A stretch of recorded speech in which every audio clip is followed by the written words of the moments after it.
అనుదినం దేవునితో.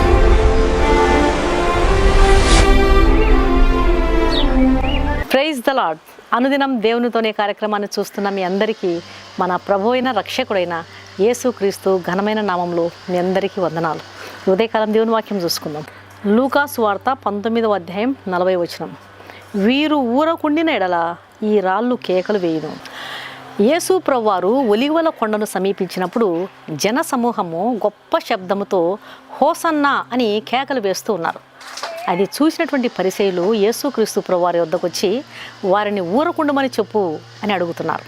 అప్పుడు యేసుక్రీస్తు ప్రభువారు పలికిన మాట ఇది, వీరు ఊరకుండిన ఎడల రాళ్ళు కేకలు వేయను, ఈ రాళ్ళు కేకలు వేయను అని.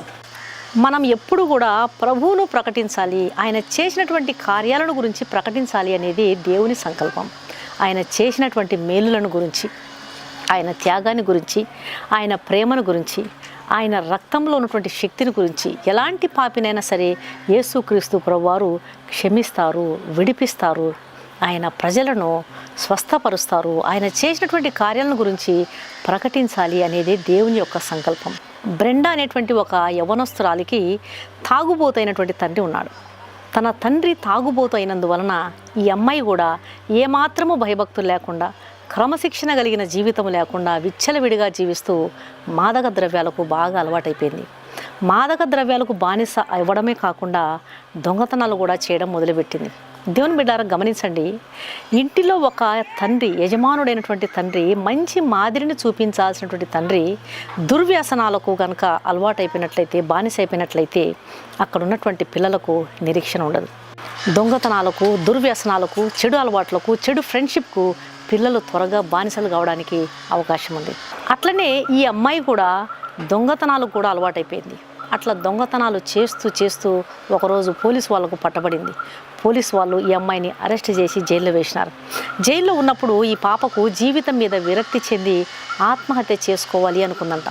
అయితే అదే సమయంలో జైల్లో ఉన్నటువంటి ఖైదీలకు సువార్తను ప్రకటించాలి అనే ఉద్దేశంతో ఒక పాస్టర్ గారు జైలును సందర్శించడం జరిగింది. జైల్లో ఉన్న ఖైదీలకు ఆ పాస్టర్ గారు దేవుని వాక్యాన్ని ప్రసంగిస్తూ ఉన్నప్పుడు ఈ అమ్మాయి దేవుని వాక్యాన్ని విని మారు మనసు పొందింది. ఆమె మాదక ద్రవ్యముల అలవాటు నుండి విడుదల పొంది సంపూర్తిగా క్రీస్తుకు తన జీవితాన్ని సమర్పించుకుంది. జైలు నుండి విడుదలైన తర్వాత ఆమె బీచ్లో దొరికేటువంటి నున్నని రాళ్లను తీసుకుని దానిపై దేవుని వాక్యాన్ని రాసి లతలతో, పుష్పాలతో ఆ రాళ్లను అలంకరించి వాటిని పేపర్ వెయిట్ లాగా జీవనోపాధి కోసం వాటిని అమ్మేదంట. ఎంతోమంది, చాలామంది ఈ పేపర్ వెయిట్ లాగా ఉన్నటువంటి ఈ నున్నటి రాళ్లను, దేవుని వాక్యం ఉన్నటువంటి ఆ రాళ్లను కొని తమ ఇళ్ళలో ఉంచుకునేవారు. అలాగే ఆఫీసులలో కూడా టేబుల్స్ పై పేపర్ వెయిట్ లాగా వాటిని వాడుకునేవారు.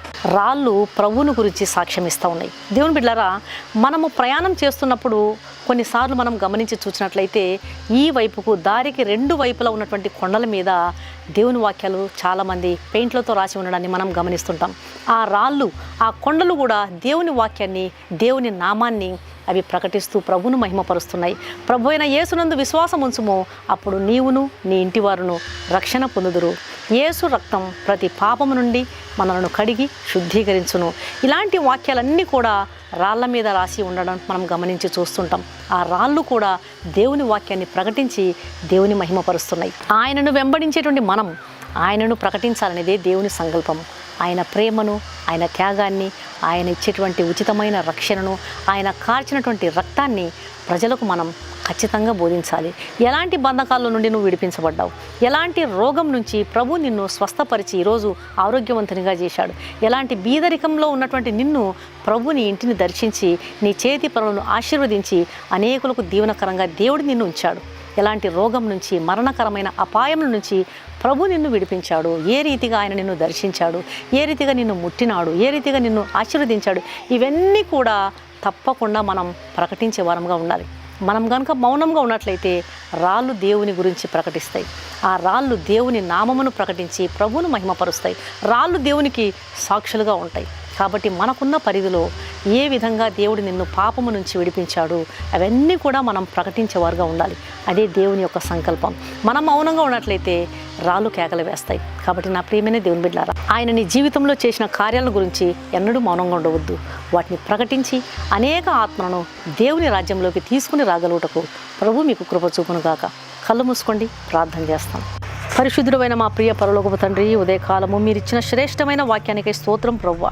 మేము ఊరుకుంటే రాళ్ళు నీ గురించి సాక్ష్యం ఇస్తాయి, ప్రకృతి నీ మహిమను వివరిస్తాయి. తండ్రి, మేము మౌనంగా ఉండేవారంగా కాకుండా నీ కార్యాలను వివరించే వారంగా ఉంటకు మీ కృప చూపించండి. ఈ వాక్యం వింటున్న మీ ప్రియ బిడ్డలలో అనారోగ్యంగా ఉన్న బిడ్డలను ముట్టండి ప్రభువా. మీ గాయపడిన హస్తమును వారిపై ఉంచండి.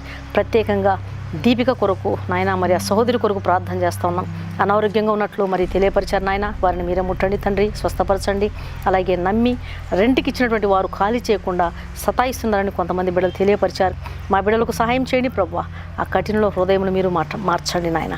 కయ్యానికి కాలు దువ్వేవారి నుండి, అసూయ పరుల నుండి మా బిడ్డలందరినీ తప్పించండి ప్రభువా. గర్భఫలము లేని వారికి సహాయం చేయండి. గర్భవతులకు సుఖప్రసవము దయచేయండి. ప్రయాణాలు చేసి వారందరినీ కాపాడండి.